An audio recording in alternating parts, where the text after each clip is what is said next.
Hey everybody, I hope everyone's having a really good week. This has been a really good week at my placement so far. I actually had a client come back yesterday who I haven't seen for over 2 years, and they showed up at the Shaw House. So it was really exciting to see this client who looks really healthy and really good and actually wants to open in services again with me. So I'm really looking forward to that. It was a really great experience to see this client. I worked with them for over a year, and it has been 2 years since I've seen them. So that was really great to walk into my field placement and see that kid yesterday. So that was a highlight of the week for sure. This week, I want to talk about the benefits of group supervision, and I want to talk a little bit about coordinated services of care for the clients and how that benefits them. So every Wednesday, we have group supervision, and that includes the director of the program, the two case managers who work upstairs in Mason Place, the transitional living, an outreach worker who works for the streetlight outreach at Shaw House, and then the two case workers from the shelter come upstairs for the meeting. And I've been sitting in as an intern in the meeting. And the company that I work for, Community Care, collaborates with Shaw House.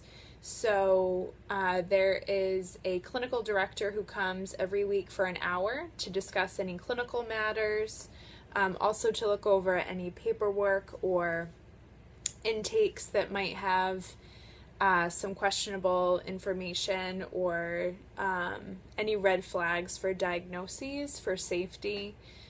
For the program. So he comes an hour every week, and then two of the clinicians that work there come twice a month to the meeting, and actually my clinical supervisor comes once a month to the meetings. So this is really helpful because it's a time where group supervision usually runs about 3 hours. And it's really helpful because we're able to talk about the clients, what's going on in the shelter with the clients, what's going on in Mason Place. And actually today we had the Carleton Project teacher join, and the Carleton Project is the alternative school which operates in the building in the Shaw House.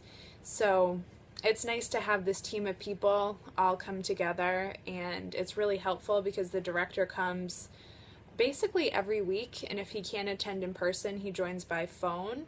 So we're really able to be up on any new policies or certain questions that he can only answer, being the program director. So it's really beneficial for the staff members, and it's also really beneficial for the clients because all of us are able to work together as a team for the clients and kind of get any updates for what's been going on with them, any changes, anything, if they're not following policies or procedures, or if they need to be working on things to stay in the programs that they're in. It's really helpful. And if any of our clients or any of the kids who are staying at the shelter aren't allowed to have access for safety reasons, that's also discussed during these meetings. So that's really helpful. And one thing that we had talked about today were coordinated services or coordinated systems of care, is that we're able to get releases to talk to any other counselors or doctors the clients might be seeing. So that makes it really helpful for the team to work together.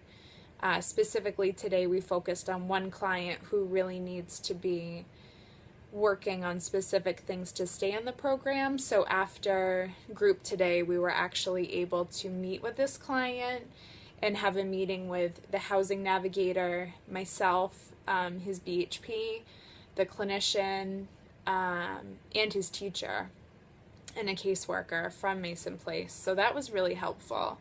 And what's great is everyone's in one building, so we're really able to all work together to meet the needs of the clients while working together. So my question is, what are the collaborations like at your field placement, and what coordinated systems of care do you observe at your field placement? I hope everyone has a great week and enjoys their weekend. Bye.